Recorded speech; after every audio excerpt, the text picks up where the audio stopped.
So welcome everyone to HarperFiction Presents Masterclass on crime fiction and thriller writing. So to help you today, we have Felicity Blunt, who is a literary agent at Curtis Brown, one of the biggest literary agents in the UK, and myself, Julia Wisdom. I am the publisher for crime and thrillers at HarperCollins. So Felicity, it's lovely to see you. Obviously, we've been unable to see each other in the flesh for a while. I was wondering how you're finding the whole COVID universe as an agent. I suspect, much like you, it feels very strange to be working in books and then not be. I mean, I have the books that are my books at home, but to not be able to go into a bookshop to see your book out on the table. I know you had Girl A hit the top 10 this week, and to not be able to go into Waterstones and see it on the table, I think it creates that sort of strange sense, I think that we're all feeling, whatever job we're in, of kind of lack of reality or connection. But the really wonderful thing is that it has been proven that everybody is reading extensively over lockdown, which I think we were all, at the beginning, I know we were all worried about what people's reading habits would be and how they would access books, but looking at the figures and looking at what people are reading, it seems they're reading a really wide range of books and they're devouring them, which is great. No, it's lucky that we have the different media in which to provide books to people as well. And I have to say, I think I'd say that authors have found it quite hard to write, to be creative in this atmosphere. And, you know, the submissions have been quite uneven. Have you found that, or have you been inundated with creative types? I've had a lot, actually. I've had a lot of submissions. I think I have had more submissions than I've ever seen in my agenting life. I looked at sort of on Friday, I had 10 that came in through through our portal, which is such a strange expression, but it's our online submission. And it's. Do you want to tell people what that is, actually? Because I suspect they won't know. So our submissions portal, which is, again, just a strange phrase to me, but it is where people can submit to the agents at Curtis Brown, and you can pick which agent you want to submit to, and you send your 3 chapters and your cover letter.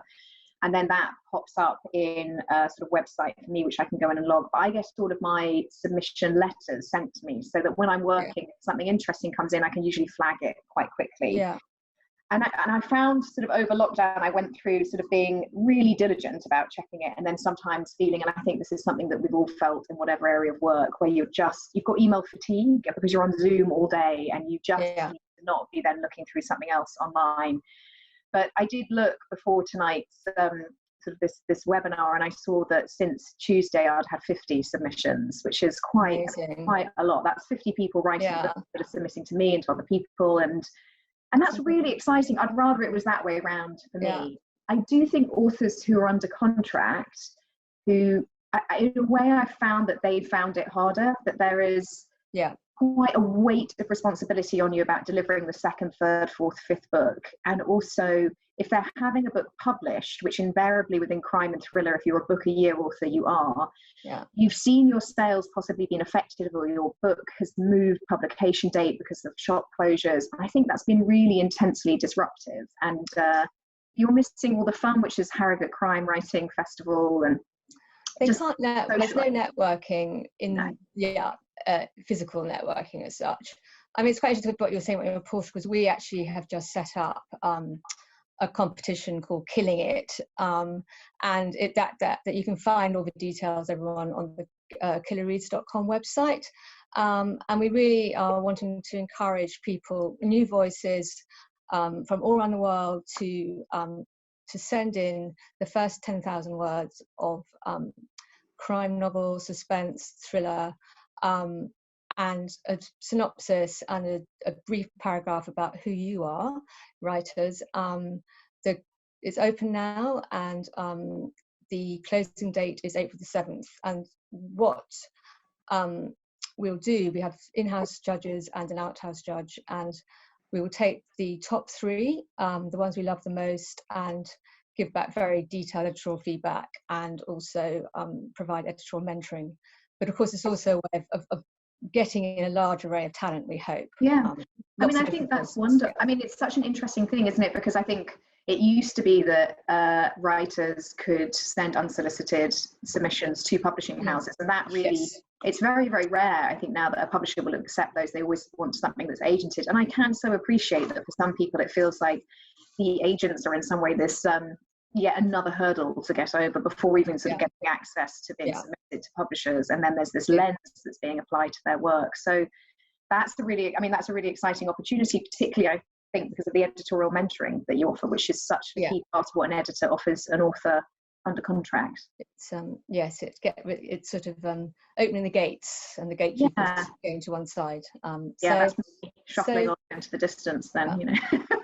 so really the message, you can reach both agents, Felicity through her portal and us through the this new competition direct. So you know that's great.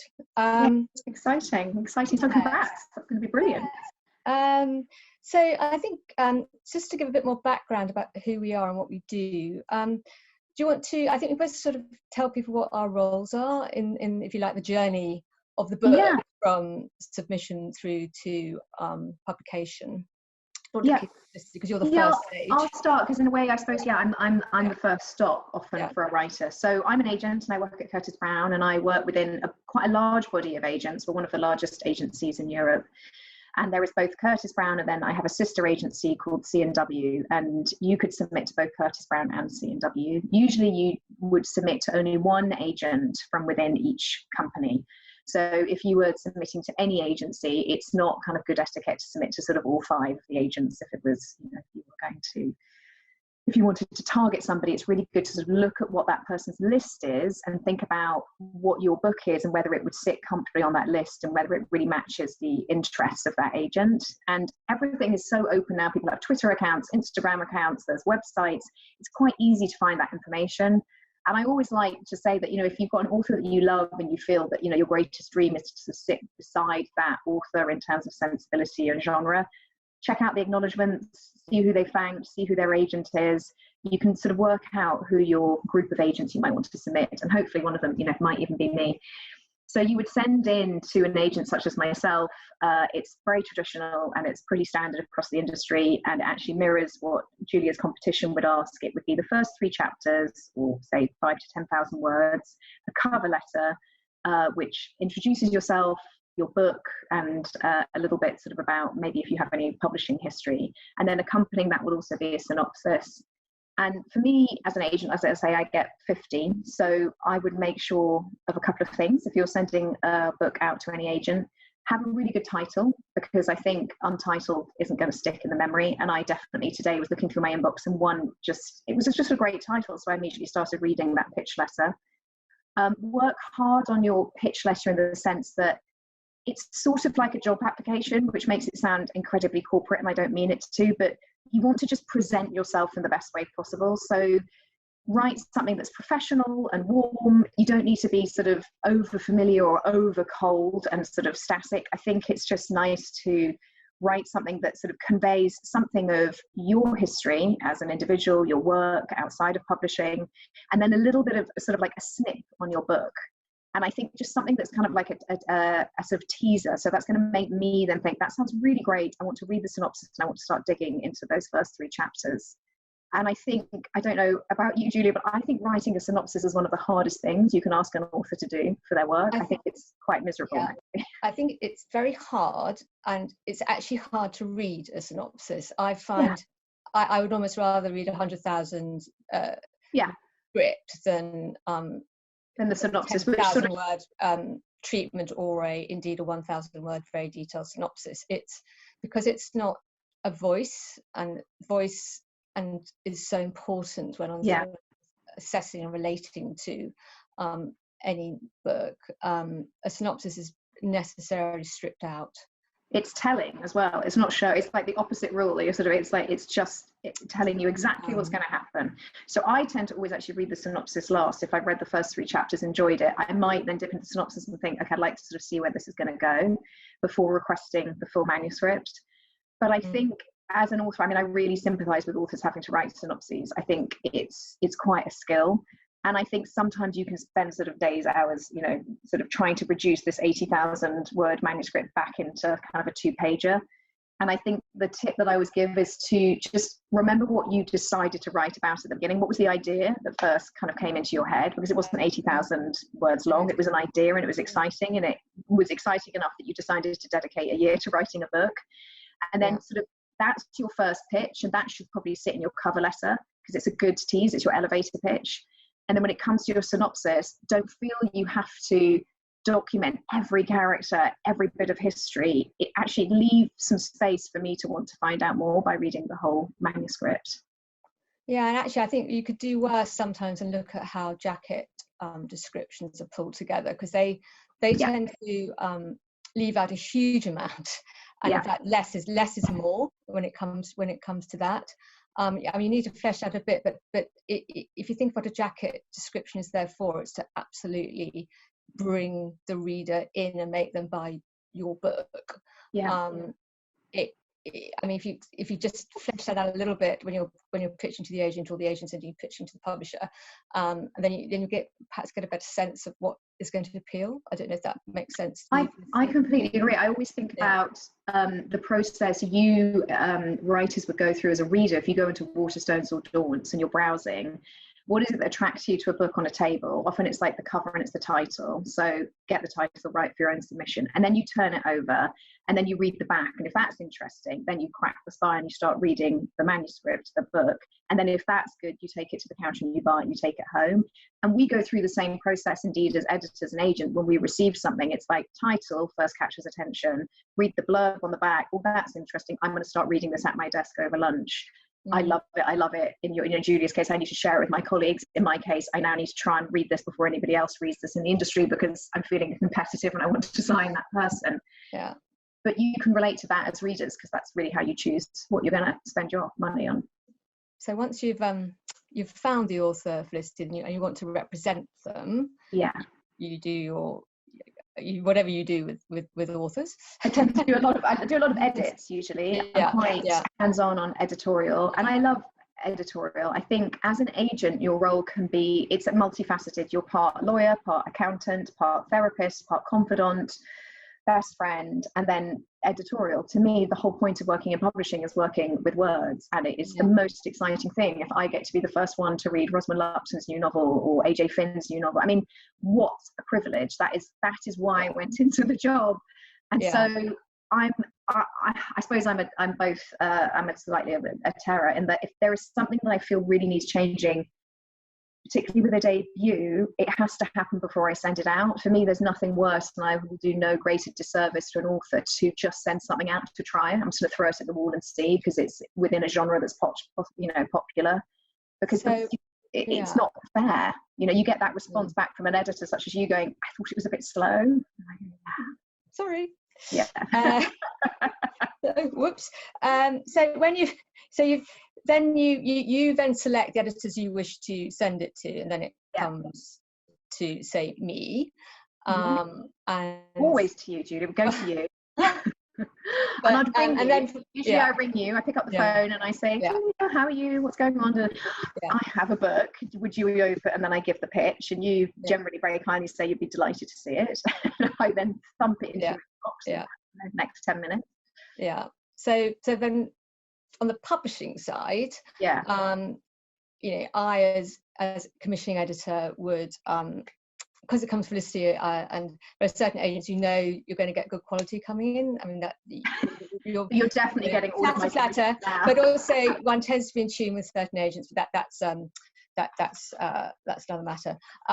You do try and read it particularly quickly, and there are sort of pressure points in submission periods, pre the big book fairs, guys. So pre-Frankfurt, pre-London, and for me, I just have to.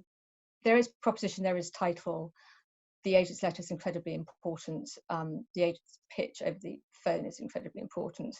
But first, it's the voice I'm relating to, and if the voice feels special and individual, and I can't stop reading it, I will know I'm onto something. You can sort out plot problems later. You can do all sorts of things, but without that individual voice that is lovable, if you like, put it one way, one doesn't really want to continue.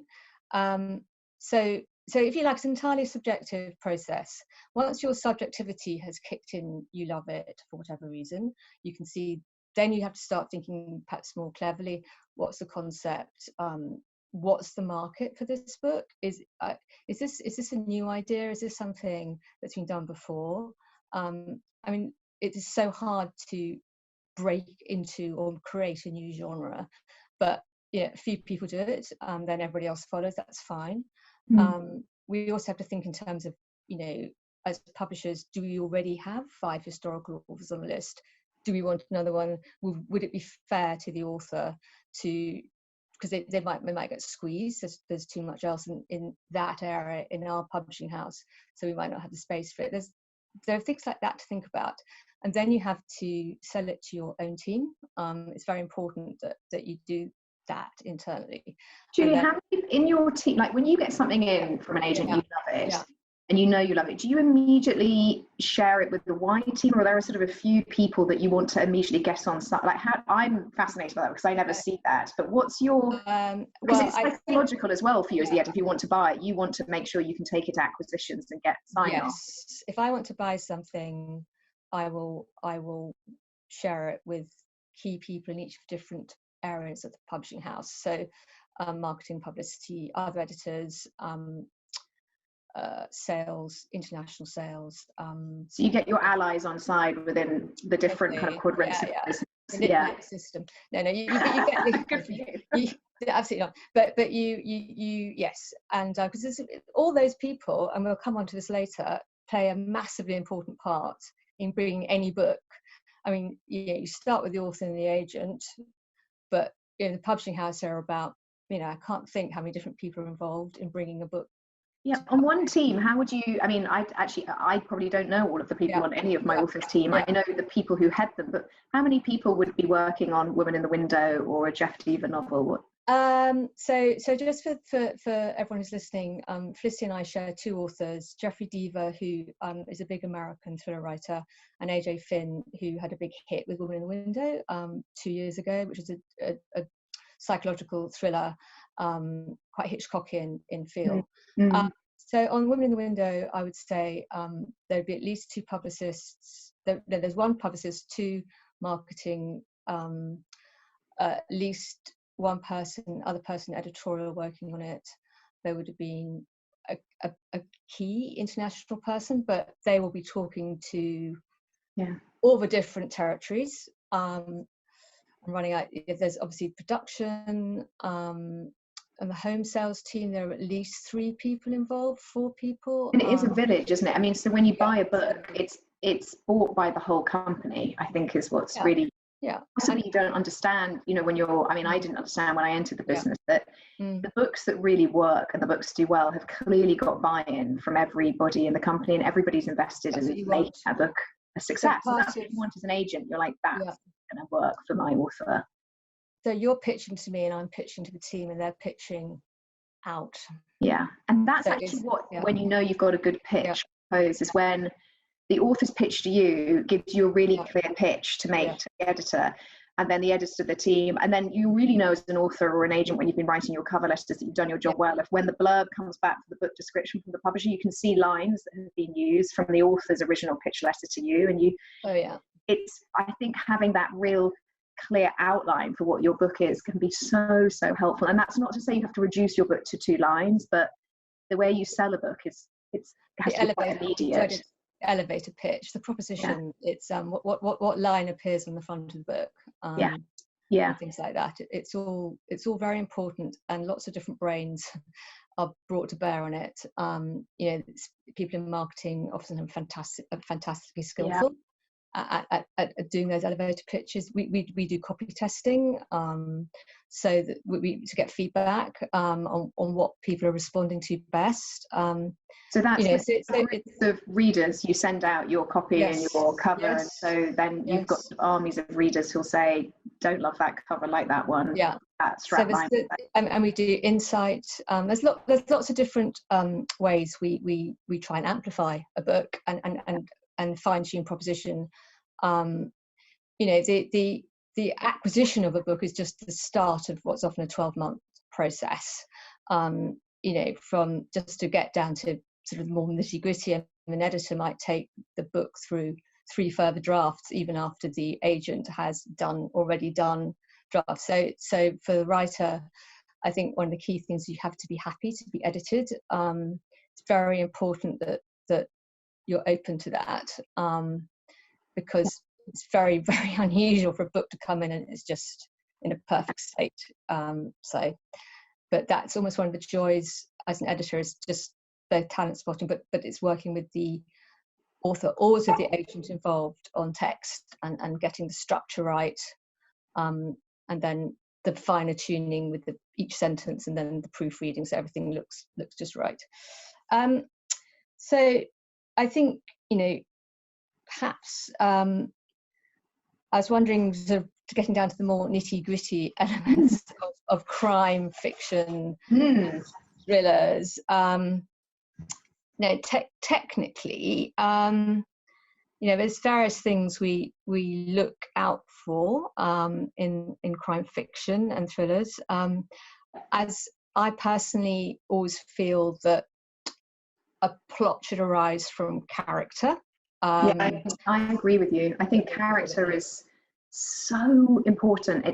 When you read a crime novel that is centered on character, so Susie Steiner for me is a really good example of a police procedural writer whose characters are rich. I mean, anybody who hasn't read her, I would just so advocate reading her, because they're also funny. It's like she's sort of cottoned onto the fact that to be a police officer, you've probably got quite a good gallows sense of humor. So she doesn't. It's not that everybody's taking the po-faced or feel like they've been copied from any other crime procedural novel. They're really convincing and human. Yeah. And I think then you go with the character, and once you're with the character, you'll follow the plot, because you believe in the character, and if you believe in the character, everything else holds together for me. I completely agree.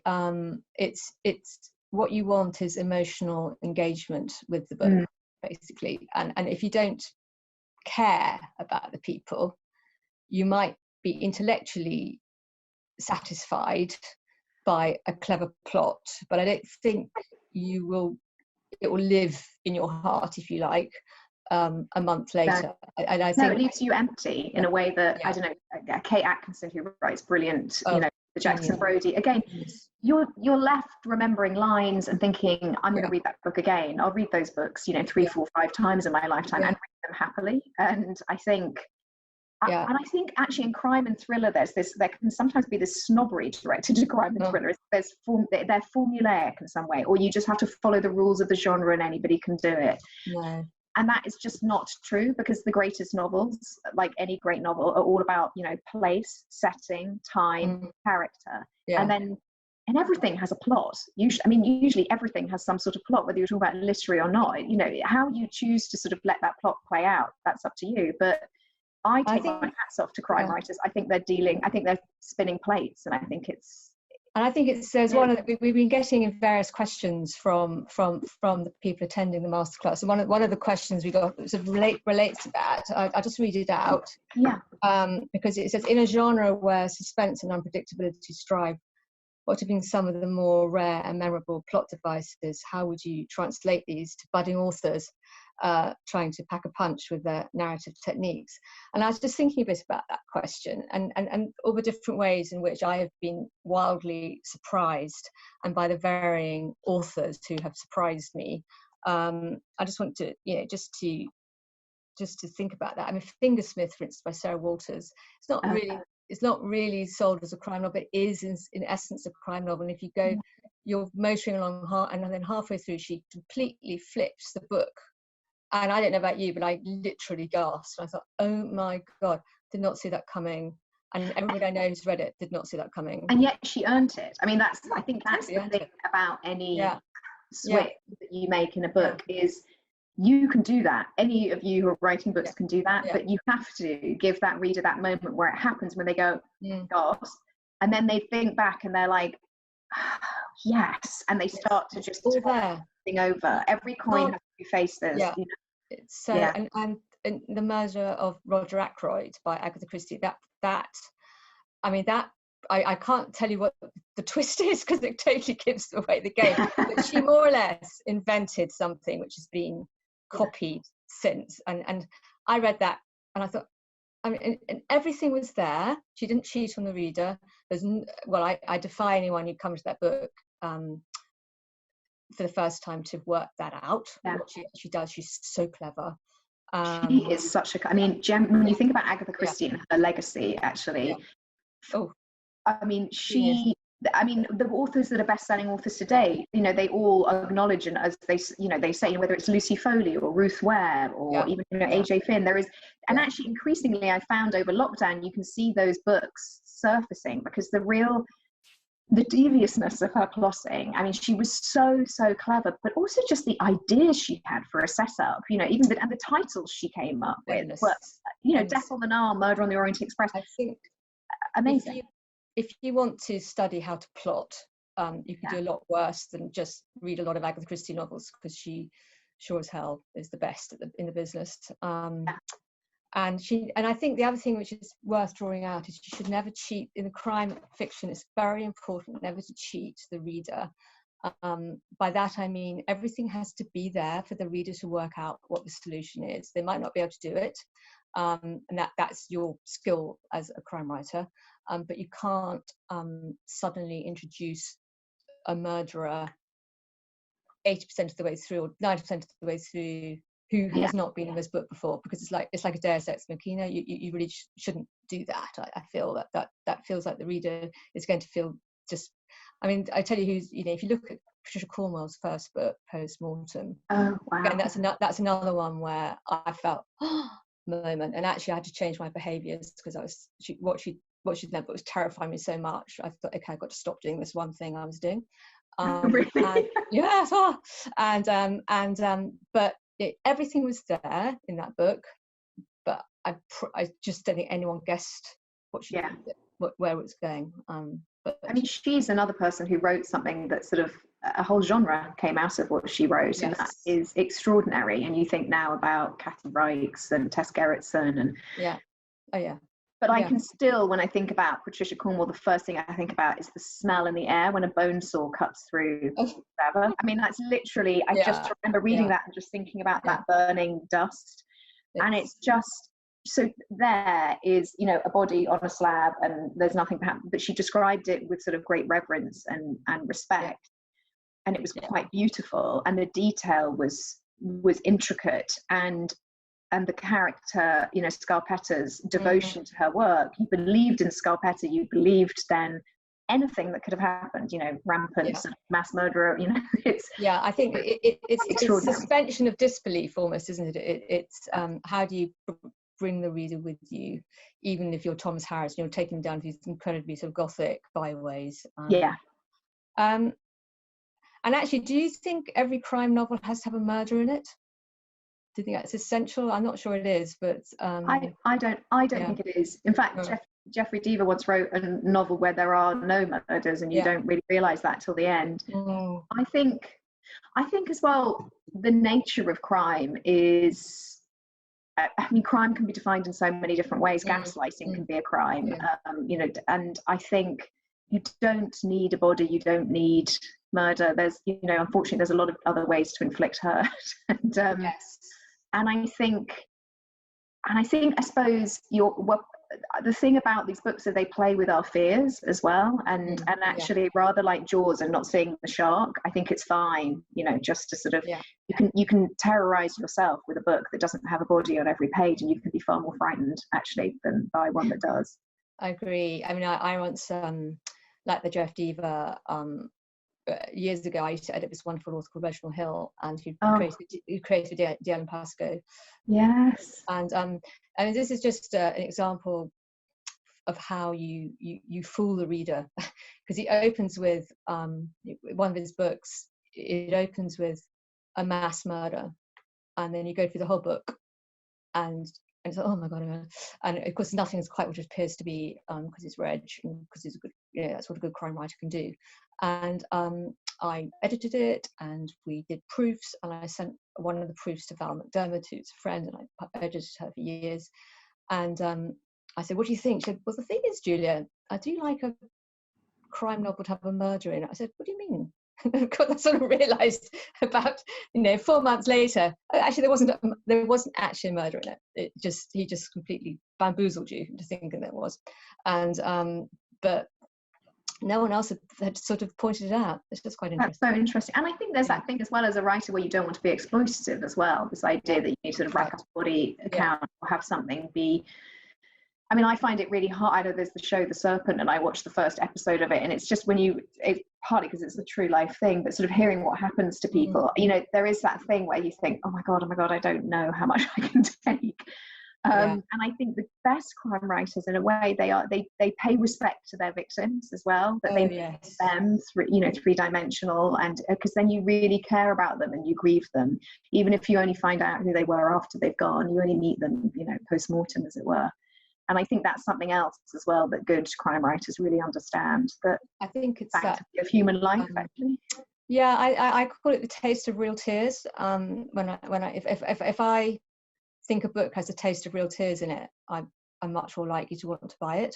And recommend it, because you should read this. It's about this, and actually, because I don't think that I'm so disposed to recommend something that feels like it's incredibly exploitative and sort of, I don't know, sort of, murder porn in a way, for better expression. I think it's another of the questions that came up was about point of view and first person, third person. I think it's quite interesting what's happening now with points of view. Sorry, it sounds a bit like a radio program, points of view, because I always feel if you're first person, you're necessarily restricting what you can do with a plot, because you can only look at it from that person's point of view. And a lot of the private eye novels are all first person, whereas police detective, what's the word I'm looking for? Procedurals. Yes, my language is deserting me, editor. Usually tend to be more likely to be third person with multiple sort of key characters in them. But I'm quite interested in someone like Cara Hunter does both. So she has a first person as well as a third person, and it actually works really well. She does it very skillfully. And I think that is really skillful. I think that takes some practice, actually, but it is. I've seen that in other novels. I know even like Diana Gabaldon's done that in her big sort of Outlander series, where she focuses on Claire, the main character, but then you could tell she needed to expand the world. The books are like this thick as well, so she gives a third person. I mean, the second person is the one I imagine is the hardest, and I think that is that's really hard. It's because it's declamatory and aggressive all at the same time. I think it's like quite an assault, isn't it, on the reader? We once published a German book, not me, but a fellow editor, a German novel that was translated, a crime novel. Actually, it's very violent, but that was all in you, and I just could not get on with it. I think it was a difficult book to read. It's hard. I find it hard to read. We're less familiar with it, and I know there's occasionally it happens, but I think that's. I probably would say to somebody writing their first novel, it's not the route to go down. It can feel clever, deliberately clever, and not that that's your intention, but actually you have to think about what serves the story best. And if you have, a huge number of characters, then third person might be your best. If it is quite interior, it also depends what your twist is going to be as well, because using, first person can allow you a different variety of kind of twists, because obviously unreliable narrative exactly as well. That's always a good one. And I know a lot of authors much prefer to do and also the writing in the present tense first person is a very sort of tense experience. So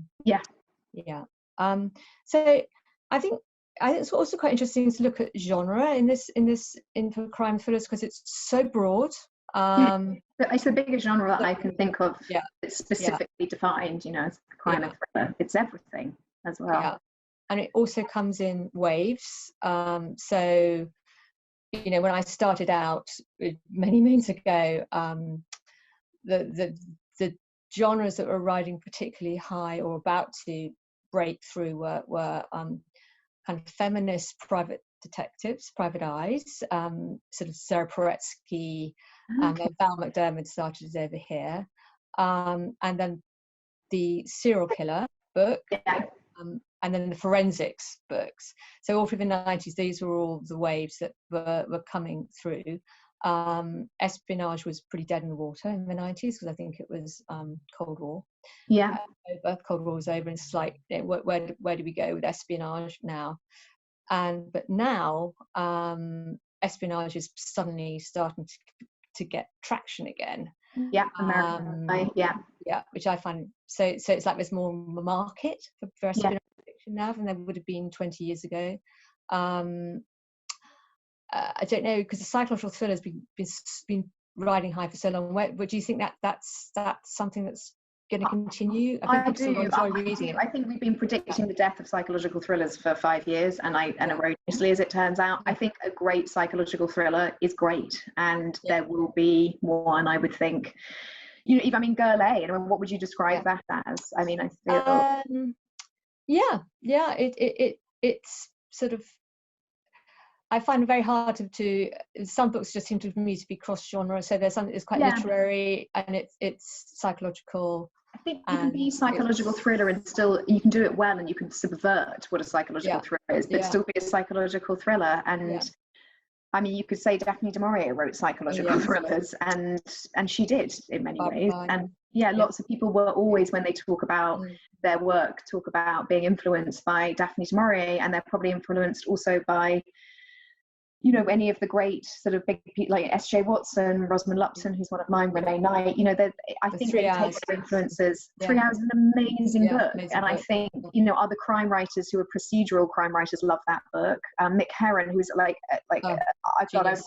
read a post-it that he wrote, and he's got a new book coming out, and I'm so excited. But I think that there's actually, I think people within crime and thriller, they know that it's going to just it's a sort of shape-shifting beast, and Ian Rankin was so high. I remember when I joined him, it was all about that, and he still is. But it wasn't, crime procedural sort of lost favour, and it became. And I think even before, think about the Ed McBains and those big cast of characters, and then Ian Rankin, and then they sort of fell out of favour, and now they're back. But you've got a twist on them, such as with an author such as Mick Herron, where really character-driven. Susie Steiner again, really character-driven, really smart, really engaging. Just want to spend time with those characters. You want to just live. Also, I think that also brings up the question of, should I be writing a series, or should I be writing one-offs? And again, I think now, because of the huge success of The Girl on the Train, Gone Girl, the rise of psychological thriller, one-offs have become much more desirable than they used to be, because it used to be you had to have a series, because as publishers, and readers, revisiting the same characters, people like to do it, and there are very advantages for the author as well. They're not having to create a new world and come up with a new high concept every time. So there's always, I think in a way that there's now there are more routes into successful crime fiction than there used to be. Is what I would say. I think you can go down the dystopian route, the historical, which is one of my particular favourites. Yeah, me too. I love historical crime fiction. Ariana Franklin is one of my favourites. I just think. We've got S.J. Paris, Andrew Taylor, both absolutely marvellous. And dystopia, that has its place, although does anyone really want to read that now? Not sure. I'll let you know at the end of the year. But I think I don't know what you think about what's coming around the corner. I think cozy, because of the Richard Osman. I think people are looking for comfort, and I think cozy again is one of those, in the same way where commercial women's fiction was always described as chick lit in a sort of slightly sort of sneering fashion. And you're like, well, David Nichols wrote one day, if he'd been a woman, was that chick lit? And I think cozy crime. Ultimately, there's quite a high body count, actually, often in cozy crime, much worse.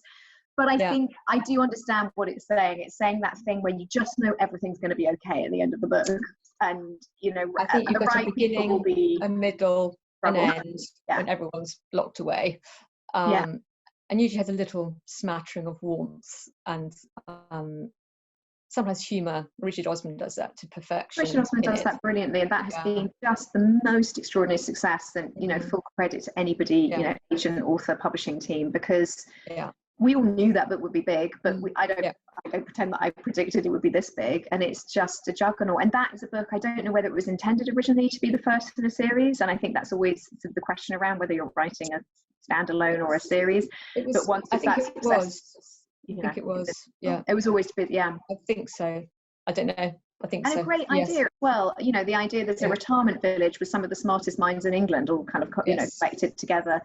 And I also just think we all love the idea of not being sort of sent off to pasture at the age of 80. That actually sort of like, actually you're still, you can be still credited with intelligence. And Ellie Griffiths, who's another fine writer with Postscript Murders, is doing not the same, but something quite similar. It's cozy but not cozy, with elderly people solving a crime with the police involved. So it feels different, but she's still got that warmth and humour in there. I'm sure Ellie Griffiths herself would not be happy if I called her a cozy writer, because she isn't, and she's a marvellous writer, but and so they're not mutually exclusive. Sorry, that came out wrong. No, but, in a way, but it has the same effects as a cozy does. So I was just wondering, one of the other questions that came through has been quite interesting. Like, are there any particular types of crime thriller novels that become bestsellers in America and not here, and vice versa? And should people be thinking about writing for those different markets? I think it's quite hard to think I'm going to write, and if you're based in the UK, I'm going to write a novel that's going to be a bestseller in the US, because I think there are some quite subtle differences actually, and I think it's hard enough to predict what's going to be a huge bestseller or find success here, let alone what is the Australian market, what's the history of the Australian crime and thriller market, the wider societal context. I think actually with any book that anybody's writing, you just have to focus on the book. Paula Hawkins did not think I'm going to write one of the biggest books, of the century right now. That's what I'm going to do. She wrote a book and it caught a moment. And I think if at any point you raise your eyes from the page and you're thinking about, a chart top 10 position rather than the characters or your story, I just think it escapes you. I completely agree that if you write for a market in a very sort of calculated way, as opposed to it coming from your heart and it happens to then work for a market, that's bound to come through, because authenticity is incredibly important for writers. Like Stieg Larsson wrote an incredible book, an incredible trilogy that travelled. Again, I don't think anybody looking at a magic ball would have pulled that scenario out of it. And I was thinking that in the UK we do love books which have a very strong sense of place. So Anne Cleeves is a perfect example of that. Her Shetland books, I mean, those people just fell in love with the Shetlands. The sense of place was remarkable. The specificity of your environment, I think, is so key, particularly to crime. And it's your world, you're inhabiting, you're creating claustrophobia with that world. You're enclosing people in it often. And I think really give it color and meaning, and that's not just what it looks like. What does it smell like?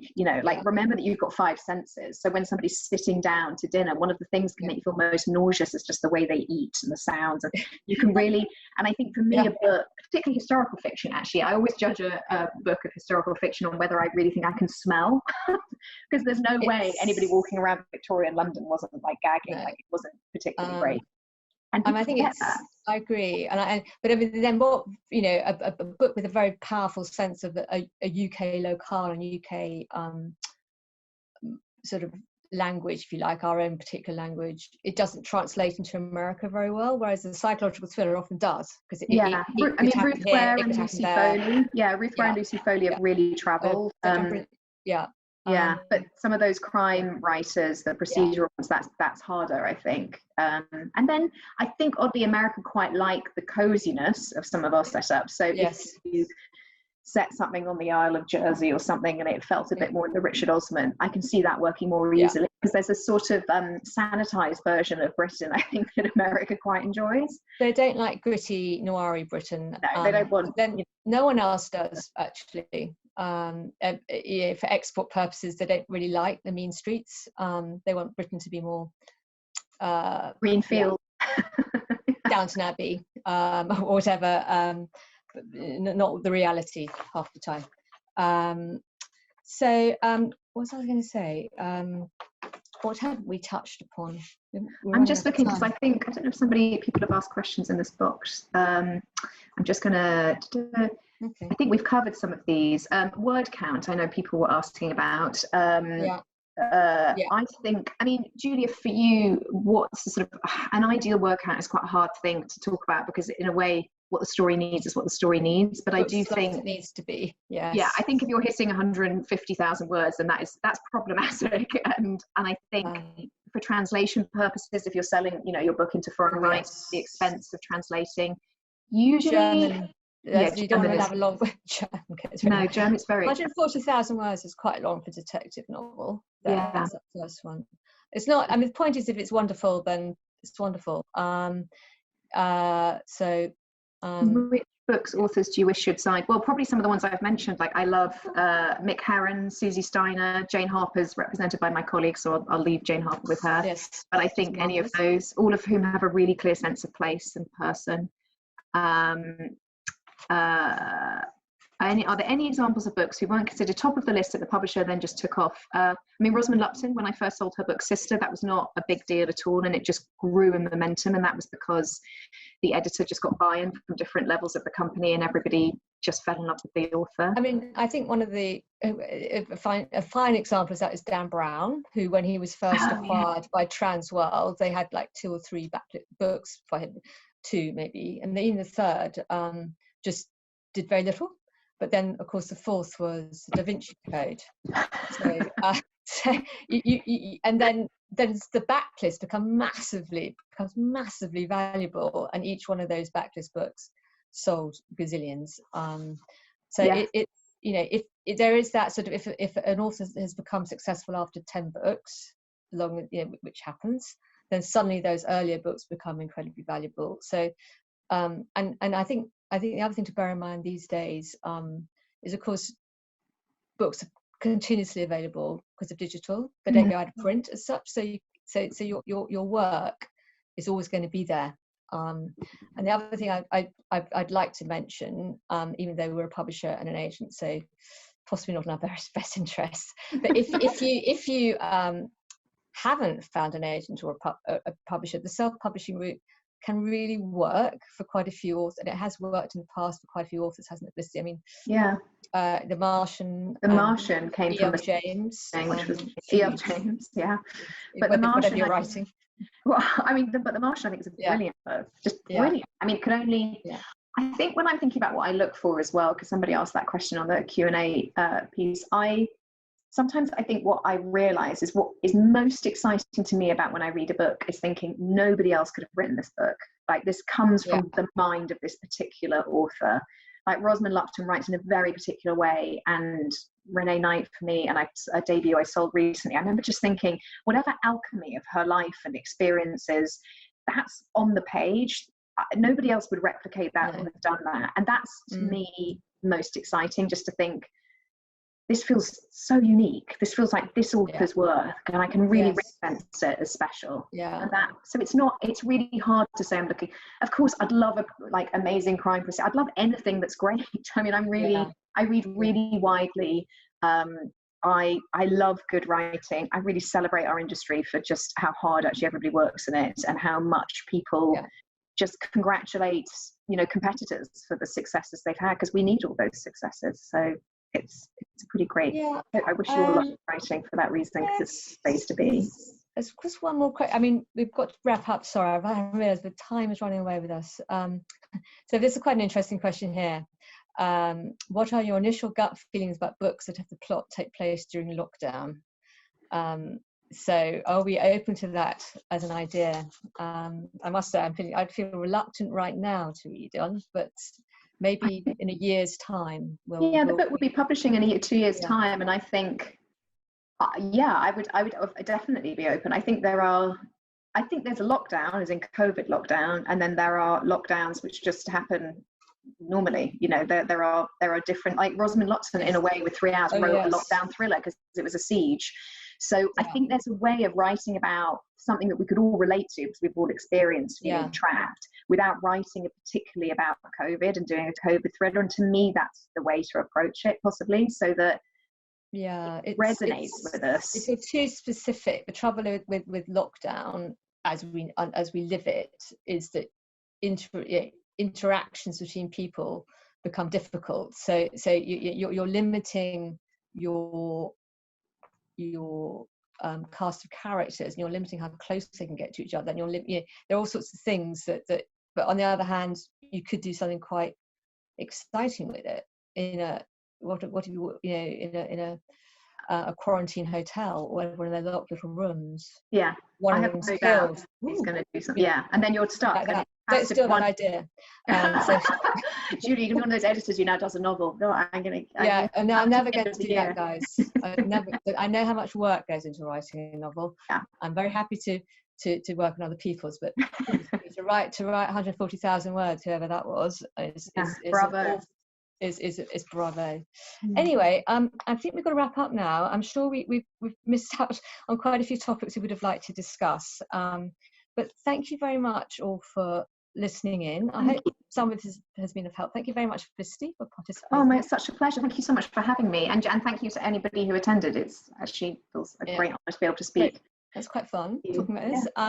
So if you'd like to watch more masterclasses, do visit HarperFiction Presents on their YouTube channel, because there are at least 4 others there, plus authors talking about their books, and agents in conversation with authors. So I hope you find that interesting. Okay, thank you very much, everyone.